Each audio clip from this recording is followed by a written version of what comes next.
বাংলাদেশে মারাত্মকভাবে নির্বাচনের লেভেল প্লেইং ফিল্ড লঙ্ঘিত হচ্ছে, কাউকে অতিরিক্ত নিরাপত্তা দেওয়া হচ্ছে, কাউকে দেয়াই হচ্ছে না।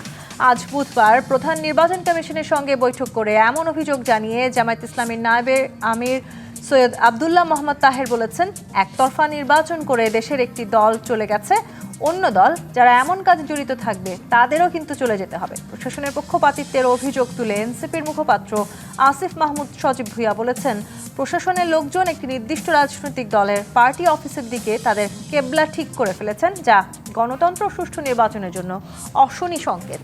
এমন নানা অভিযোগের মধ্যে নির্বাচন কমিশনার আবুল ফজল মোহাম্মদ সানাউল্লাহ ত্রয়োদশ নির্বাচনকে ট্রেনের সঙ্গে তুলনা করে বলেছেন, এবারে নির্বাচনটা হবে লাইনচ্যুত রেলকে লাইনে এনে চালু করা, যাকে ন্যূনতম রিপেয়ার করে কিন্তু কিছু যন্ত্রাংশ বদলে অন্তত গতি দেওয়ার চেষ্টা। কিন্তু যেখানে প্রধান উপদেষ্টা ডক্টর মোহাম্মদ ইউনূস এবার ইতিহাসের সেরা নির্বাচন উপহার দেওয়ার প্রত্যয় ব্যক্ত করেছেন, সেখানে নির্বাচন কমিশনের ন্যূনতম রিপেয়ার করে নির্বাচন করে যাওয়ার চেষ্টা কতটা যৌক্তিক? এছাড়া নির্বাচন ও জোটের খেলায় কে কোন কৌশলে এগোচ্ছে, এসব নিয়ে আলোচনায় আজ রাজখান স্টুডিওতে আছেন বিএনপি মিডিয়া সেলের আহ্বায়ক অধ্যাপক ডাক্তার মওদুদ হোসেন আলমগীর পাভেল, আছেন গণফোরামের সাধারণ সম্পাদক ডাক্তার মোহাম্মদ মিজানুর রহমান, এবং আমাদের সাথে যুক্ত হবেন বাংলাদেশ জামায়াত ইসলামের কেন্দ্রীয় কর্মপরিষদ সদস্য ডক্টর মোহাম্মদ হেলাল উদ্দিন। স্বাগত জানাচ্ছি আজকের রাজকাহনে। ডাক্তার মোহাম্মদ মিজানুর রহমান, ইতিহাসের সর্বশ্রেষ্ঠ নির্বাচন সামনে নির্বাচন হতে যাচ্ছে, এই প্রত্যাশা ব্যক্ত করেছিলেন প্রধান উপদেষ্টা। ঠিক এই প্রত্যাশা যখন প্রধান উপদেষ্টা ব্যক্ত করেন, খুব স্বাভাবিকভাবেই বাংলাদেশের জনগণ যারা দীর্ঘদিন ভোট দিতে পারেনি, সেই জেনারেশন, সেই সাথে বাংলাদেশের রাজনীতিবিদ যারা আসলে সুষ্ঠু নির্বাচন, অংশগ্রহণমূলক নির্বাচন দেখতে পারেনি দীর্ঘ 16-17 বছর, তারা আসলে সেটি প্রত্যাশা করছিল। সেই সময় আসলে যখন আবার নির্বাচন কমিশনার একটি নির্বাচনকে ট্রেনের সঙ্গে তুলনা করেছেন এবং বলেছেন ন্যূনতম রিপেয়ার করে আসলে এই নির্বাচন হতে যাচ্ছে, এই দুটো কথা খানিকটা সাংঘর্ষিক হয়ে গেল কিনা? ধন্যবাদ আপনাকে এবং সেই সাথে আমার সম্মানিত সহ আলোচক এবং ডিবিসি নিউজের দর্শক শ্রোতাকে।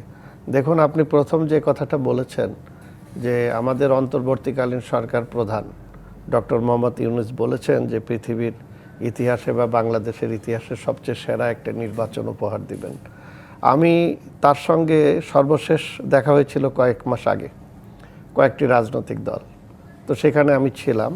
আমি সেখানে তার সামনে বিনয়ের সঙ্গে বলেছিলাম যে আপনি বলেছেন যে বাংলাদেশের ইতিহাসে সবচেয়ে ভালো নির্বাচনটি করবেন, কিন্তু এর বিপরীতটাও হতে পারে যদি কিনা আপনি আইন শৃঙ্খলা পুনরুদ্ধার করা এবং ভোটারদের নির্বিঘ্নে ভোট কেন্দ্রে যাওয়া নিশ্চিত করতে না পারেন।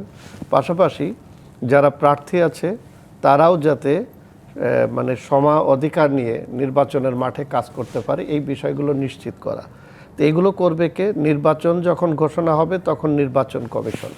কিন্তু আমরা যদি খেয়াল করে দেখি যে এই সরকার শুরু থেকে দায়িত্ব নেওয়ার পরে তার প্রধান কাজ ছিল একটি অবাধ, সুষ্ঠু এবং গ্রহণযোগ্য নির্বাচনের মধ্য দিয়ে একটি নির্বাচিত সরকারের কাছে দায়িত্ব হস্তান্তর করা। এবং এই জন্যে আমরা যারা ক্রিয়াশীল রাজনৈতিক দল ছিলাম, বিএনপি সহ গণফোরাম, আমরা সবসময় দেখা করে তার কাছে এটা বলেছি। কিন্তু তিনি সংস্কারের নামে বা নানাভাবে সময়টা অনেক সময় ক্ষেপণ করেছেন।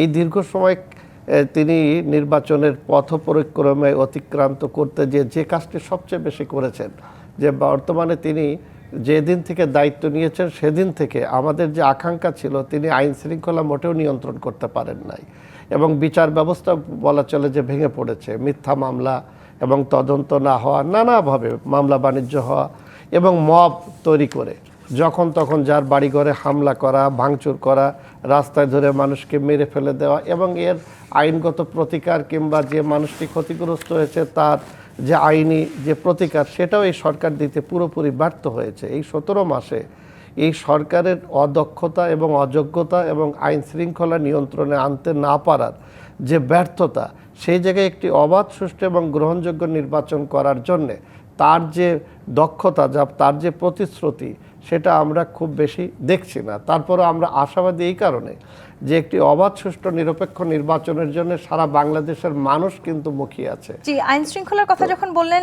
ডাক্তার মিজানুর রহমান, সেই সময় আসলে আইন শৃঙ্খলার যে পরিস্থিতি সেটি নিয়ে যদি আলোচনায় আসে, আপনি দেখছিলেন যে আমরা আসলে কিছুক্ষণ আগেই পড়ছিলাম যে আজকেও এরকম একটি ঘটনা ঘটেছে, একজন নেতাকে আসলে একেবারে প্রকাশ্যে জনসম্মুখে গুলি করা হয়েছে, একজন তার মধ্যে সেখানেই মারাও গেছেন, আরেকজনের অবস্থা আশঙ্কাজনক। একের পর এক এই ধরনের ঘটনা ঘটছে, এটি আসলে কি কোনো অশনি সংকেত কিনা? হাদি হত্যার মধ্য দিয়ে আসলে আমরা আরও একটি এই ধরনের সংকেত পেলাম কি? ধন্যবাদ। আমি সেই কথাই বলছিলাম যে সরকার নির্বাচনের ঘোষণা দেওয়ার আগে যে পরিস্থিতিটা ছিল, কিন্তু এই যে নির্বাচন ঘোষণার পরে, বিশেষ করে তফসিল ঘোষণার পরে, এখন কিন্তু আইন শৃঙ্খলা এবং প্রশাসন নির্বাচন কমিশনের অধীনে।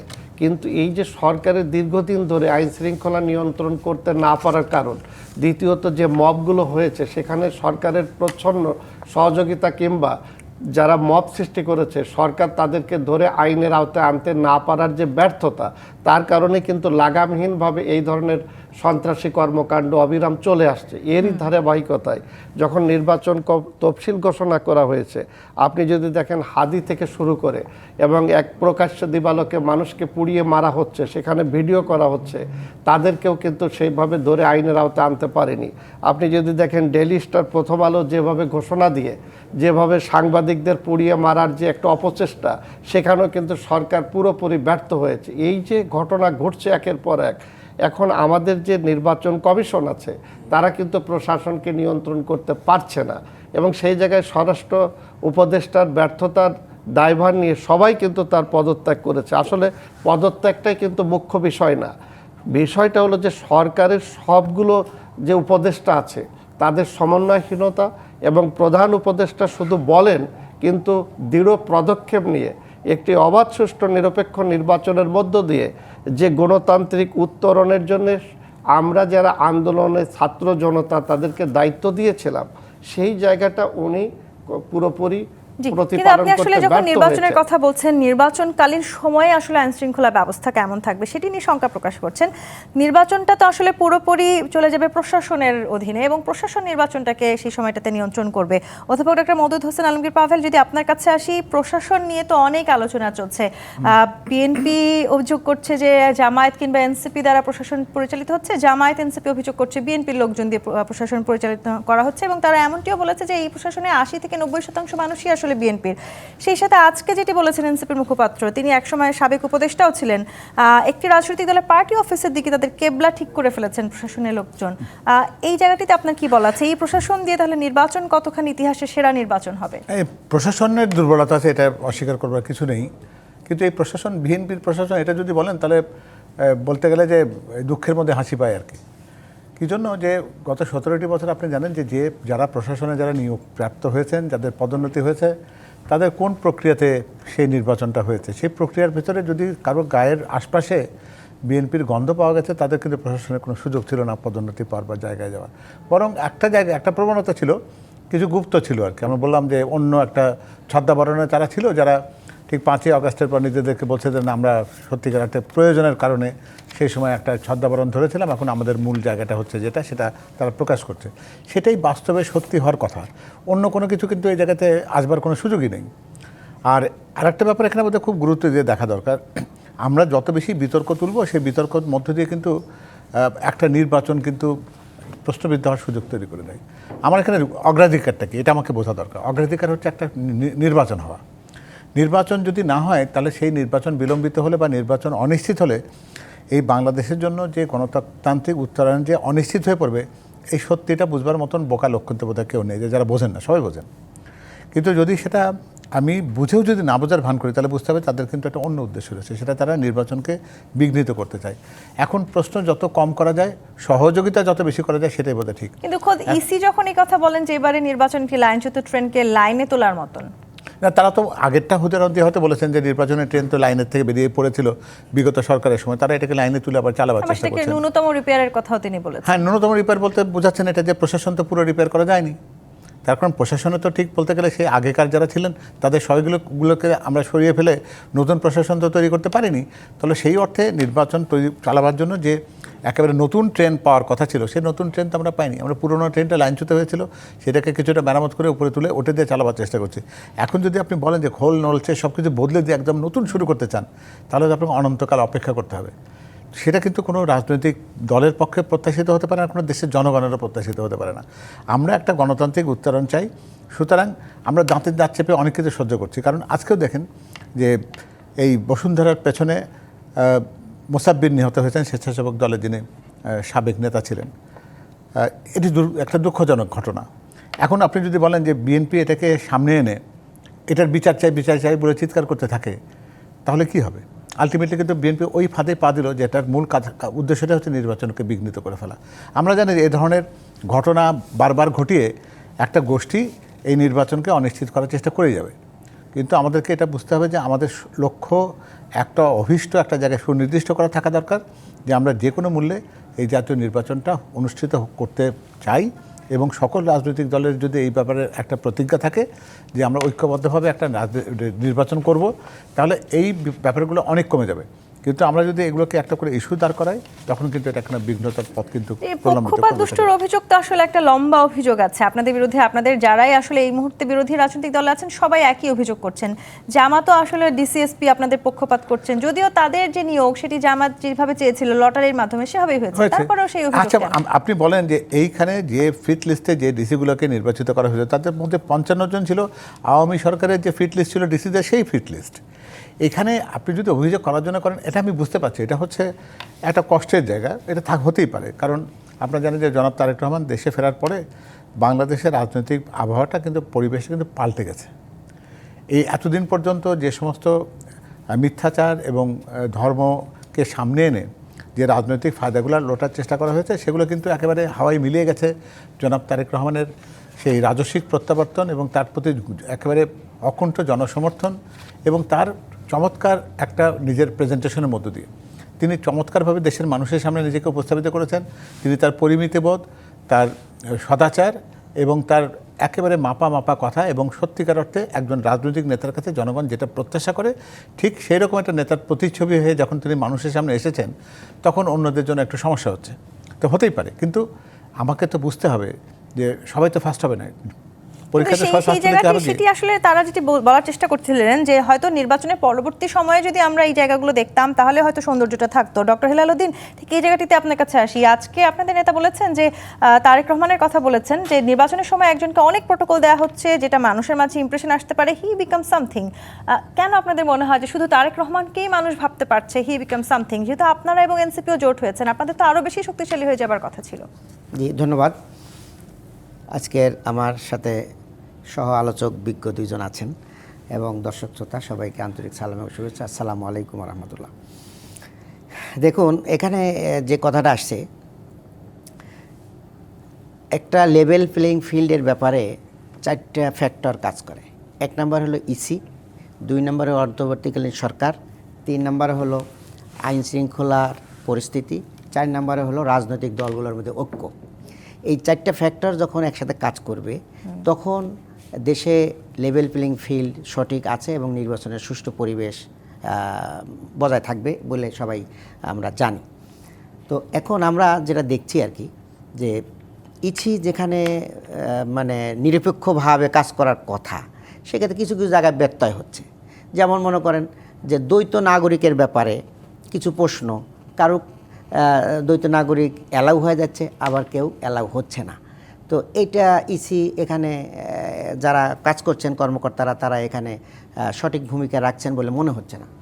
এরপরে মনে করেন যে কথাটা বলা হয়েছে যে একটা দলের যিনি মানে প্রধান, এখন তো সব দল সমান, প্রত্যেকটা দলের প্রেসিডেন্ট বা যিনি প্রধান থাকবেন তাকে সমান নিরাপত্তা দিতে হবে।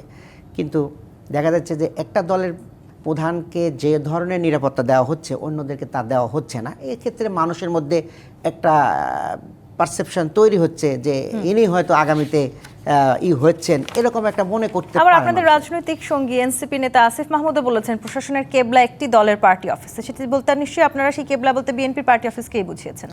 এখন সেটা আমাদের জোট সঙ্গী উনি বলেছেন, ওনার কাছ থেকে আমরা শুনলে ভালো জানতে পারতাম। তবে এইভাবে যে এইগুলো দেখা, যেমন মনে করেন যে এখন রাজনৈতিক বড় সভা সমাবেশ শোডাউন এগুলো করা নিষেধ, কিন্তু আমরা দেখলাম যে জনাব তারেক রহমানের আগমন উপলক্ষে যে দরখাস্তটা দেওয়া ছিল সেখানে লেখা ছিল যে আমরা একটা সামাজিক কাজ করব। আমাদের সামাজিক একটা কর্মসূচি হবে, কিন্তু ওখানে কি সামাজিক কর্মসূচি হয়েছে? ওখানে পুরো পলিটিক্যাল কথাবার্তাই হয়েছে। কারণ আমরা জানি যে একটা চায়ের দোকানে বসলেও কিন্তু চা খেতে বসেও মানুষ যে কথাগুলো বলে সেগুলো পলিটিক্যাল কথাই এখন হচ্ছে। তো এত বড় একটা সমাবেশ হবে, এখানে সাধারণ মানুষের আলোচনা আপনি রুখবেন কি করে? সেখানে সেটাও তো একটা প্রশ্ন এত বড় আসতে পারে। একটা সমাবেশ হবে, সামাজিক কাজ হবে, সেখানে তো পুরো ভোটের কথাই হচ্ছে। এবং আগামীতে যে উত্তরবঙ্গ ওনার সফর হচ্ছে, সেখানে সফর আমরা যে শুনতে পাচ্ছি, সেখানে বিভিন্ন স্কুল কলেজ থেকে ছাত্র ছাত্রীদেরকে বাধ্যতামূলক আনার জন্য উদ্যোগ নেওয়া হচ্ছে। এবং উনি যাবেন যে শোক সমাবেশ করার জন্য যাবেন, এই জাতীয় আমরা কথা শুনতে পাচ্ছি। বাট আপনার যমুনা ব্রিজের পরে সিরাজগঞ্জে ওখানে একটা বড় ধরনের গ্যাদারিং হবে, এটা কি শোক সমাবেশ? শোক সমাবেশে কি এরকম গ্যাদারিং হয়? একটু এই প্রশ্নটার উত্তর আমি নেই, অধ্যাপক ডক্টর মোহাম্মদ হাসান আলমগীর পাবেন। অনেকগুলো উত্তর দেওয়ার আছে মানে, সেটা হচ্ছে যে উনি বলেছেন যে সব দল সমান, হ্যাঁ নিশ্চয়ই সব দলই সমান, সেটা নিয়ে সমস্যা নেই। নিরাপত্তা সরকারের পক্ষ থেকে প্রদান কর্তব্য করা হচ্ছে সেটা আমি বলতে পারবো না, তবে আমাদের দলের পক্ষ থেকে নিরাপত্তা একটা বিরাট বড় কনসার্ন। আমাদের ভারপ্রাপ্ত চেয়ারম্যান শুধু আমাদের দলের প্রধান এটা আমরা শুধুমাত্র ভাবি না, উনি দেশের সবচেয়ে বড় নেতা এবং তিনি প্রকারান্তরে আমাদের দেশের স্বাধীনতা, সার্বভৌমত্ব এবং এই পরিবারটি বাংলাদেশের অস্তিত্বের সাথে জড়িয়ে থাকে একটা পরিবার। সেখানে যদি ওই নিরাপত্তা নিয়ে আমরা হেলাফেলা করতে যদি যাই, তাহলে কিন্তু এই দেশটাকে বিপদগ্রস্ত করা হবে, এটা আমাদেরকে বোঝা দরকার। সেই জন্য যেটুকু নিরাপত্তা আছে আমাদের একেবারে সুনির্দিষ্টভাবে চেয়ারপারসন স্পেশাল ফোর্স বলে একটা আমাদের যারা নিয়মিতভাবে যারা এই সেবাটি প্রদান করে, যেটা দেশনেত্রী বেগম খালেদা জিয়া যখন উনি বিরোধী দল নেত্রী ছিলেন তখন থেকে কিন্তু এটি একটা প্রথাগতভাবে আমরা এটা চালিয়ে এসেছি। আর দ্বিতীয় কথা হচ্ছে যে দ্বৈত নাগরিকত্বের ব্যাপারে উনি চ্যালেঞ্জের কথা বলেছেন যে কোথাও মানা হয়েছে কোথাও হয়নি।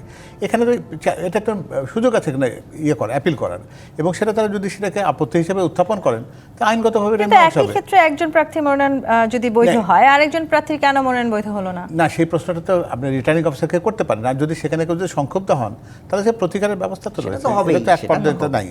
আচ্ছা, সে আরেকটা যেটা বলেছেন যে সামাজিক কর্মসূচি, এরকম কিন্তু কোনো কথা বলা ছিল না জনাব তারেক রহমান। স্কুল কলেজে ছাত্রছাত্রীদের নিয়ে আসার মতন কোনো আচ্ছা, আমি পরিকল্পনা নেই। এইরকম একেবারে কি বলবো মানে অবাস্তব কথার উত্তর তো সামাজিক কর্মসূচির যে আমি ভাই একটু এলাল ভাই আমরা কথা উত্তর দিই। আমি আপনার কথা বলার সময় কথা বলিনি।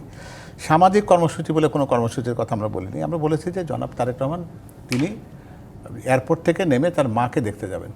তো মাকে দেখতে যাওয়ার রাস্তা যেটা, উনি রাস্তার বাইরে দিয়ে কোথাও যাননি, তো সেই রাস্তা উনি ফলো করেছেন। এখন 17 বছর পরে একটা দলের, যেটা বাংলাদেশের বৃহত্তম রাজনৈতিক দল, তার নেতাকে তারা দেখবার জন্য মানুষ জড়ো হবে, এটার ক্ষেত্রে কি স্কুলের কোনো বাচ্চা কাচ্চাকে ওখানে আনা হয়েছিল নাকি? আপনার কাছে তো সেই ভিডিও ক্লিপগুলো আছে, আপনার ড্রোন ফুটেজ আছে, সেগুলো আপনারা সবই জানেন।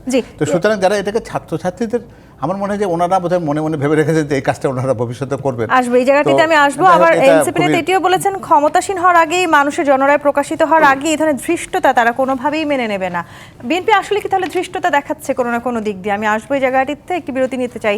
জি25 প্রাতিনিধিত রাজকাহন থেকে বিরতি নিয়ে ফিরছি, সাথেই থাকুন। জি25 প্রাতিনিধিত রাজকাহন দেখছেন। ডক্টর মোহাম্মদ মিজানুর রহমান, এনসিপি নেতা আসলে যে অভিযোগটি করেছেন, প্রশাসনের ঝোঁক ক্ষমতাসীনদের দিকে থাকে, কিন্তু এখনই ক্ষমতাসীন হওয়ার আগেই, মানুষের জনরায় প্রকাশিত হওয়ার আগেই আসলে প্রশাসন যেভাবে হয়তো বিএনপির দিকে ঝুঁকে গেছে সেটাকে তিনি ধৃষ্টতা বলছেন, এবং বলছেন এই ধৃষ্টতা কোনোভাবেই আমরা মেনে নেব না। সেক্ষেত্রে সামনে নির্বাচনের সময় আপনি এখনই আসলে যে পরিস্থিতিতে আমরা আছি, যে মব দেখতে পাচ্ছি আমরা, নির্বাচনের সময়কালীন সেই মব আমরা রুখতে পারবো কি? দেখেন, এনসিপির যে প্রধান যে কথাটা বলছেন, এনসিপি তো শুরু থেকেই, তারা যদি দেখেন যে অভ্যুত্থানের পরে বাংলাদেশের যে মবগুলো সৃষ্টি হয়েছে, এখানে তো তাদের সম্পৃক্ততা কম বেশি ছিল। যদি বলেন যে আপনি প্রধান উপদেষ্টার বাড়ির সামনে যেভাবে মানে আন্দোলন সংগ্রাম করে তাকে বাধ্য করা হয়েছে নানা কাজের মধ্যে, পাশাপাশি জগন্নাথ বিশ্ববিদ্যালয়ের ছাত্ররা তাদের যৌক্তিক দাবি নিয়ে যখন গিয়েছে তখন পুলিশ তাদের পিটিয়েছে, আর এনসিপির এই ছাত্র নেতাদের যখন গিয়েছে তাদের গরমের সময় ঠান্ডা পানি দিয়ে তাদেরকে মানে আপ্যায়ন করা হয়েছে।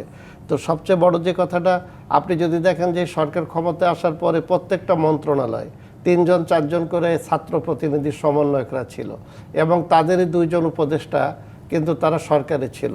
ফলে তারা যে সময় কোন কথা বলছে, এবং তাদের যে নেতৃবৃন্দ যেভাবে বডি ল্যাঙ্গুয়েজ এবং যেভাবে কখন কাকে দোষারোপ করে, এটা নিয়ে কখনো দেখা গেল যে সরকারই বলছে এটা আমাদের অর্জন, আবার সরকারের ব্যর্থতা নিয়ে তারা পদত্যাগ দাবি করছে ইত্যাদি। তা আমি সেই জায়গাটা না, যে আমি যদি এটা বলি যে আমাদের এই অভ্যুত্থানটা যে হয়েছে, রাষ্ট্রটাকে একটা গণতান্ত্রিক প্রক্রিয়া উত্তরণ করা আমাদের জরুরি। একটি অবাধ, সুষ্ঠু, নিরপেক্ষ নির্বাচনের মধ্য দিয়ে জনগণের অভিপ্রায় অনুযায়ী একটা সরকার গঠন করা, এর বিকল্প তো নাই। কারণ এই 17 মাসে এই যে অন্তর্বর্তীকালীন সরকার, যাদেরকে আমরা সমর্থন দিয়ে রাষ্ট্র ক্ষমতায় বসিয়েছিলাম, তারা কিন্তু আইন শৃঙ্খলা সহ জনগণের যে জান ও মালের নিরাপত্তা, বিচার ব্যবস্থা এবং সুশাসন এবং দুর্নীতিমুক্ত যে রাষ্ট্র ব্যবস্থা, এটা সম্পূর্ণরূপে এই সরকার ব্যর্থ হয়েছে। সেই জায়গায় নির্বাচনের তো আর কোনো বিকল্প নাই। এখন এই নির্বাচনটা অবাধ, সুষ্ঠু, গ্রহণযোগ্য করার ক্ষেত্রে আমরা যত বেশি বিতর্ক তৈরি করব, তত বেশি খারাপ দিকে চলে যাবে। এই জায়গায় আমি একটি বিষয় আপনাকে বলি, আমি কিন্তু একজন প্রার্থী। আমি মাগুরা 1 আসনে আমি 96-তে নির্বাচন করেছি, 2001-এ নির্বাচন করেছি, 2018-তে আমি মনোনয়নপত্র দাখিল করেছি। তারপরে আমি নির্বাচনে অংশগ্রহণ করতে পারি নাই। এইবারও আমি নির্বাচন করতে গিয়েছি 29 তারিখ, নির্বাচনে মনোনয়নপত্র দাখিলের সর্বশেষ তারিখ। আমি সেখানে গিয়েছি, জেলা প্রশাসক উপস্থিত, আমার সামনেই একটি রাজনৈতিক দলের মনোনয়নপত্র তিনি গ্রহণ করলেন। এরপরে তিনি পাশের রুমে তার নিজের কক্ষে চলে গেলেন। এরপরে তার যে বিশেষ গোপনীয় সহকারী, তার মাধ্যমে আমার মনোনয়নপত্রটা তিনি গ্রহণ করলেন। এরপর 5 মিনিট পরে একটা গ্রহণের যে প্রমাণপত্র তিনি আমার কাছে দিলেন। আমি অবাক হয়ে তাকে বললাম যে আপনি নিলেন দেখার জন্যে, এরপরে আপনি বলছেন যে এটা গৃহীত হয়েছে, ডিসি সাহেবের সই। আমি তো আনুষ্ঠানিকভাবে ওনাকে দেব, এবং ওনার দায়িত্ব হচ্ছে প্রার্থীর কাছ থেকে মনোনয়নপত্র গ্রহণ করা। এবং এটা ইতিহাসে একটা নজিরবিহীন যে জেলা প্রশাসক উপস্থিত থেকে তার বিশেষ সহকারীর মাধ্যমে সম্মেলন কক্ষ থেকে মনোনয়নপত্র নেওয়া। এরপরে আমি যে তাহলে কি আপনারাও মনে করছেন আসলে যে জেলা প্রশাসন মানে কিছু কোথাও না কিছু কোথাও জায়গা গিয়ে আছে, একটি তারা তো রাজনৈতিক আগে দলের জন্য কাজ তারা তো করছে? দিনের ভোট রাতে করে অভ্যস্ত এই ডিসিরাই। হ্যাঁ, এবং আমি মাগুরাতে দিনের ভোট রাতে করে আসবো আপনার কাছে, দিনের ভোট রাতে করে যারা অভ্যস্ত, এবং আমি কিন্তু এটা মিডিয়ার সামনে উদাহরণ openly দিলেন বলেছি, আমাদেরকে তার সরাসরি পক্ষপাতিত্ব ডাক্তার নেই। মিজানুর রহমান। এই অভ্যস্ত যারা আছেন তাদেরকে আসলে এখন হঠাৎ করে তারা সবাই বিএনপি হয়ে গেলেন, যদি অভ্যস্তর কথাই বলি, তার মানে তো তারা এর আগে দীর্ঘদিন আসলে আওয়ামী লীগের আমলে এই নির্বাচনগুলো না, চালিয়েছেন। তারা যে সবাই বিএনপি হয়ে যাবে সেই কথা কিন্তু তাহলে বলছি এখন না। আসলে বিএনপির বিরুদ্ধেই কেন সব অভিযোগ আসছে? কেন বারবার বলা হচ্ছে প্রশাসন বিএনপির দিকে ঝুঁকে গেছে? আমাকে বলছেন, হ্যাঁ, যে গাছটা বড় ঝড়ঝাপটা তো তাকে বেশি খেতে হবে, এটা আমরা জানি। এটা সমস্যা চারদিকে হতেই পারে। এই মুহূর্তে জনাব তারেক রহমান বাংলাদেশে রাজনীতি যে নতুন একটা ব্যাকরণ তৈরি করে দিয়েছেন, তাতে সভ্যতা, ভব্যতা এবং অন্যকে আক্রমণ না করার এবং শিষ্টাচারের যে এবং পরিমিত কথা বলার যে সংস্কৃতিটাকে উনি উপস্থাপন করেছেন, সেটা মানুষ পছন্দ করেছে। এর আগে আমরা যেটা দেখেছি যে উগ্র কণ্ঠে চিৎকার করে কথা বলা, প্রতিপক্ষকে ঘায়েল করবার জন্য অযাচিত অভিযোগ উত্থাপন করা, এগুলোর বিপরীতে জনাব তারেক রহমানের বর্তমানের অবস্থানটা তাকে একটা অসম্ভব জনপ্রিয়তার জায়গায় নিয়ে গেছে। যার ফলে হয়েছে কি, অন্যরা যে সমীকরণটা করেছিল সেই সমীকরণগুলো সব ওলটপালট হয়ে গেছে। ওলটপালট হলে মানুষের প্রাথমিক একটা সেটাকে গ্রহণ করার কষ্টটা হয়, সেটা থেকে কিছুটা অন্তর্জালা সৃষ্টি হতেই পারে, এটা খুব অস্বাভাবিক না, এটা আমরা জানি। এবং এই মুহূর্তে এরকম কিছু বিভ্রান্তিকর কথাবার্তা ওনারা হয়তো সেটা বলতেই পারেন, সেটা নিয়ে আমাদের খুব একটা বেশি অস্বাভাবিক মনে হয় না, এবং তার জন্য তাদেরকে আমি কোনো রকম দোষারোপ করতে চাই না, এটা স্বাভাবিক। তবে আমার মনে হয় কি যে দেখেন, পরীক্ষাতে সবাই তো প্রথম স্থান অধিকার করবে না, একজনই করবে, এবং এটা নির্বাচনে খেলাতে বা দ্বিতীয় স্থানের কোনো জায়গা নেই। তো সুতরাং এই জায়গাতে চ্যালেঞ্জটা অনেক বড় হয়ে দাঁড়ায়। আমার মনে হয় যে এখন আর ওই রকম কোনো কূটতর্কে না গিয়ে আমাদের প্রত্যেকেরই উচিত হবে যে তারা জনগণের জন্য কী করতে পারে। এরা নিজেদের মধ্যে এই সমস্ত কাজা ছড়াছড়ির দরকার নেই। মানুষের জন্য কোন রাজনৈতিক দলের কী কর্মপরিকল্পনা রয়েছে, আগামী দিনে জনগণ তাদের কাছ থেকে কী প্রত্যাশা করে, সেই প্রত্যাশার কাছে যে দল সুনির্দিষ্ট কর্মপরিকল্পনা নিয়ে যেতে পারে, কথার ফুলঝুরি নয়। যদি কেউ বলে যে আমি এটা বাস্তবায়ন করব, তাহলে সেই বাস্তবায়নের প্রক্রিয়াটাকে বলতে হবে, এই অর্থায়নের সূত্র বলতে হবে, স্বচ্ছতা এবং জবাবদিহিতা আছে কিনা এটা নিশ্চিত করতে হবে, এটা দুর্নীতিমুক্ত থাকবে কিনা এটা দেখাতে হবে, এবং সর্বোপরি এটা জনগণের কাছে সেবাটা পৌঁছেছে কিনা এটা প্রমাণ করতে হবে। এই সবগুলোকে যদি একীভূত করে যদি কোনো রাজনৈতিক দল সত্যিকার অর্থে জনগণের কাছে যেতে পারে, এবং এই যে প্রচলিত রাজনৈতিক যে সমস্ত অপসংস্কৃতি ছিল তার বাইরে এসে জনাব তারেক রহমানের দেখানো যে শিষ্টাচারের রাজনীতি, পরিমিতিবোধের রাজনীতি, অন্যকে সৌজন্য দেখানোর যে রাজনীতি, এটাতে যদি আমরা অভ্যস্ত হতে পারি, তাহলে কিন্তু আগামী দিনে আবার এবারের রাজনীতিতে আমরা নতুন আরেক ধরনের সমীকরণ দেখতে পাচ্ছি, সেটি জোট নিয়ে, জোটের আসলে ভাঙা গড়া চলছে। বিএনপির যারা অনেক পুরনো নেতাকর্মী আছেন তাদের অনেককেই আমরা দেখলাম বিদ্রোহী প্রার্থী হয়ে তারা লড়ছেন, শরিকদের জন্য সেই আসনগুলো বিএনপি ছেড়ে দিয়েছে, সেই কথাও আসলে আমরা শুনেছি। আমি একটু জামায়াতের কাছে আসি, ডক্টর হেলালুদ্দিন, এই যে আসলে এনসিপি এবং জামায়াত আপনারা একজোট হয়েছেন, আমি যদি ভুল না করে থাকি, সর্বশেষ আলোচনা অনুযায়ী জামায়াত 110 আসন ছাড়ার চিন্তা করছে শরীকদের জন্য। আপনারা ইতিহাসে কোনোদিনও 100 আসনে জয়ী হয়েছেন? দেখুন, আমরা এই জোটের রাজনীতি এটা আজকের রাজনীতি নয়। 1954 সালে যুক্তফ্রন্টের সেই রাজনীতি শুরু হয়েছিল, বিভিন্ন চড়াই উতরাই গেছে। এরপরে আপনার 2001-এর জোট, আমরা জোটে নির্বাচন করেছি। এরপরে দীর্ঘ সময় আমরা একসাথে জোটে ছিলাম। আবার এখন আমরা নিজেরা আলাদা আলাদাভাবে ইলেকশন করতেছি। তো এই জন্য দীর্ঘ সময়ে আমরা 91 সালে আমাদের একটা বড় অংশগ্রহণ ছিল। এরপর থেকে তো আমরা আসলে 96 আমার ইলেকশন আসলে করেছিলাম। প্রশ্নটা ছিল, আপনারা আসলে যেই পরিমাণ আসন ছাড়ার চিন্তা করছেন, আপনারা রাজনীতিতে বা আমাদের বাংলাদেশের ইতিহাসে এই পরিমাণ আসনে কখনো জামায়াত ইসলামী জয়ী হয়েছে কিনা সেটি একটি প্রশ্ন। এবং যেভাবে আসলে আপনারা শরীকদের জন্য জোট আসন ছাড়ছেন, সেটি আসলে জামায়াত কিংবা এনসিপির যে হিসেব নিকেশ, সেই জায়গাটিতে আসলে আদৌ কখনো মিলবে কি? হিসেব নিকেশ মিলবে কিনা সেটা তো এখন বলা যাবে না, এটা ভবিষ্যতে বলবে। আমার পাবেল ভাই যে কথাটা বলছিলেন যে ওনাদের ভারপ্রাপ্ত চেয়ারম্যান আসার পরে নতুন একটা আমেজ সৃষ্টি হয়েছে, জনগণ ভালোভাবে বার্তা নিয়েছেন। তো আলহামদুলিল্লাহ, আপনারা তো দেখেছেন যে ছাত্রদের বেশ কিছু ইলেকশন হয়ে গেছে, যেটা ওনার অনুপস্থিতিতে তখন একটা বার্তা ছাত্ররা দিয়েছে। এবং গত 30 তারিখ বিশ্ববিদ্যালয় নির্বাচনের কথাই বলছি, এটা কিন্তু আপনার 30 তারিখে ইলেকশনটা হওয়ার কথা ছিল, কিন্তু ওই দিনে দেশনেত্রী বেগম খালেদা জিয়ার ইন্তেকালের পরে নির্বাচনটা পিছিয়ে দেওয়া হলো। তো এই নির্বাচনটা গতকাল এবং আজকে 2 দিন ব্যাপী হচ্ছে। তো এখানে রেজাল্টটা দেখেন যে লিডার আসার পরে ছাত্রদের ইমপ্রেশনটা কেমন হলো, সেটা তো একটা বিবেচনার বিষয়। এটা একটা বিষয়। আর একটা বিষয় হলো, আপনি বলতেছেন যে এই যে আমাদের ভাই বলছিলেন, পাবেল ভাই বলছিলেন যে ধর্মকে ব্যবহার করা। আসলে এগুলো মৌখিক কথা, যে ধর্মকে কোথায় ব্যবহার করা হচ্ছে। ধর্মভিত্তিক রাজনীতি তো জামায়াত ইসলামী করছে, ধর্মভিত্তিক না ভাই, আমরা ধর্ম পালন করি, কিন্তু ধর্মভিত্তিক কেন আমরা করব? এই যে কথাগুলো বলা হয়, যেমন অথচ এখন তো সকল প্রার্থী মসজিদে যাচ্ছে, নামাজ পড়তেছে, নামাজের পরে সালাম দিচ্ছে। এগুলো কি বলেন? এগুলো ধর্ম ব্যবহার না? এখন তো সকল প্রার্থী যাচ্ছে, সকল দলেরই যাচ্ছে, বিএনপিরও যাচ্ছে, জামাতেরও, সবাই যাচ্ছে, নামাজ পড়তেছে, সালাম কালাম দিচ্ছে। এটা কি ধর্মের ব্যবহার হলো?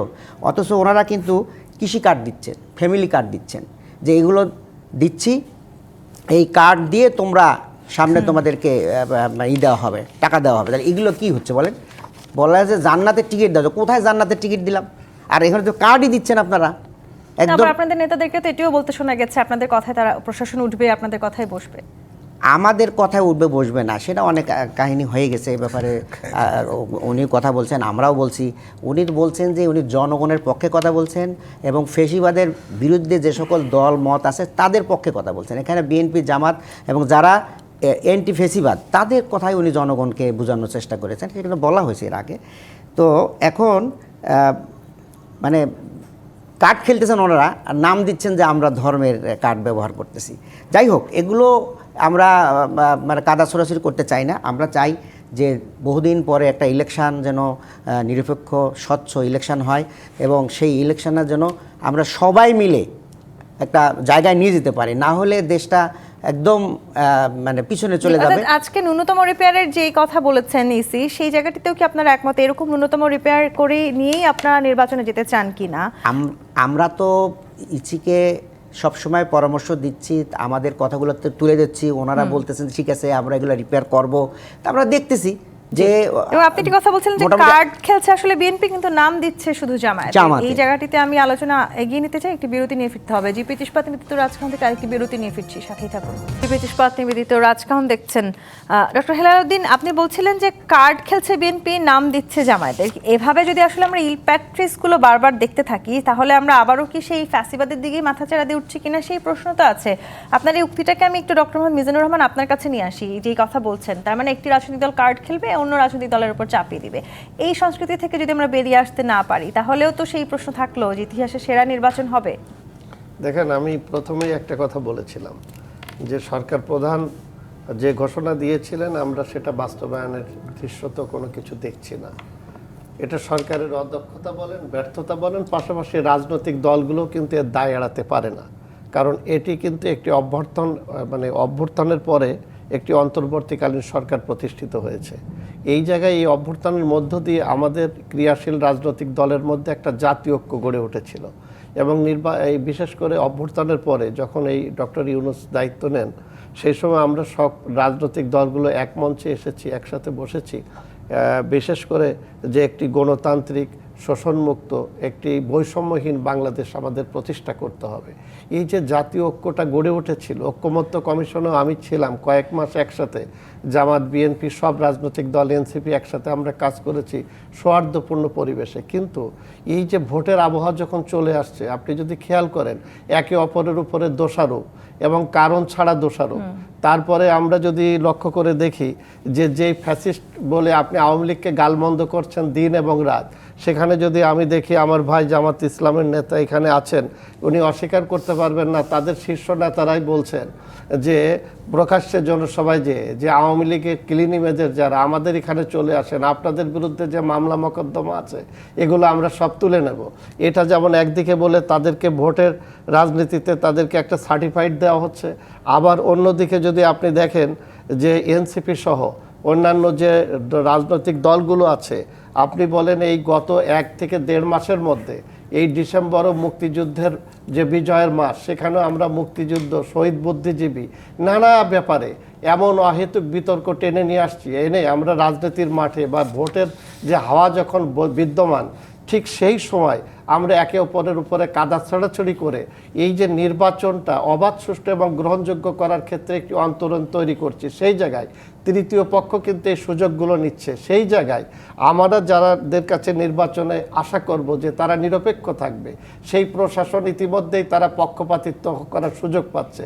একটু আগেই সেটা আমি আমার মাগুরা জেলা প্রশাসকের বিরুদ্ধে, কিন্তু যে রিপেয়ারগুলোর কথা আপনি বলছেন সেগুলোর দায়িত্ব আসলে রাজনৈতিক দলগুলোরও নিতে হবে, অর্থাৎ রাজনৈতিক দলগুলোর মধ্যে সেই সংস্কৃতিগুলো পরিবর্তন দলগুলো কিন্তু এর দায় এড়াতে পারে না, এবং জনগণ কিন্তু এই রাজনৈতিক দলগুলোর কাদা ছোড়াছড়ি এবং এই বক্তব্যগুলোকে ইতিবাচকভাবে নিচ্ছে না। ডক্টর হেলাল উদ্দিন, আপনারা বলছিলেন যে আপনারা নির্বাচন চাইছেন, সেটা যেভাবেই হোক, কিন্তু ইসি আজকে যে কথা বলেছেন ন্যূনতম রিপেয়ার করে বা আসলে একটি এই ট্রেনটিকে লাইনে উঠানো হয়েছে চলবার জন্য, এরকম নির্বাচন হলে আসলে আপনারা কতখানি সেই নির্বাচনকে মেনে নেবেন?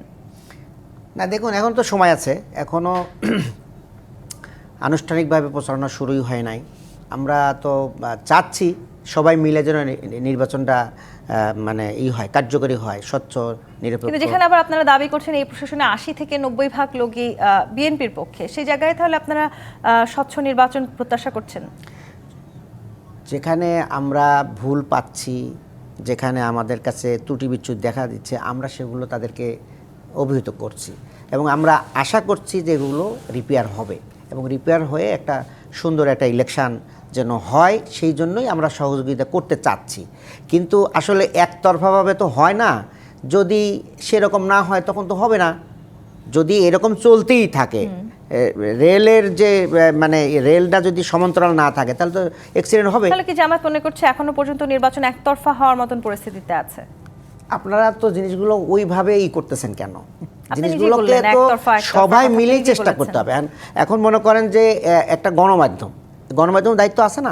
অবশ্যই গণমাধ্যম দায়িত্ব। তাহলে আপনাদেরকেও সহযোগিতা করতে, রাজনৈতিক দলগুলোকে সহযোগিতা করতে, ইসিকে এগিয়ে আসতে হবে, সরকারকেও এগিয়ে আসতে হবে। সবাই মিলে যদি আমরা সহযোগিতা করি তাহলে ভালো হবে।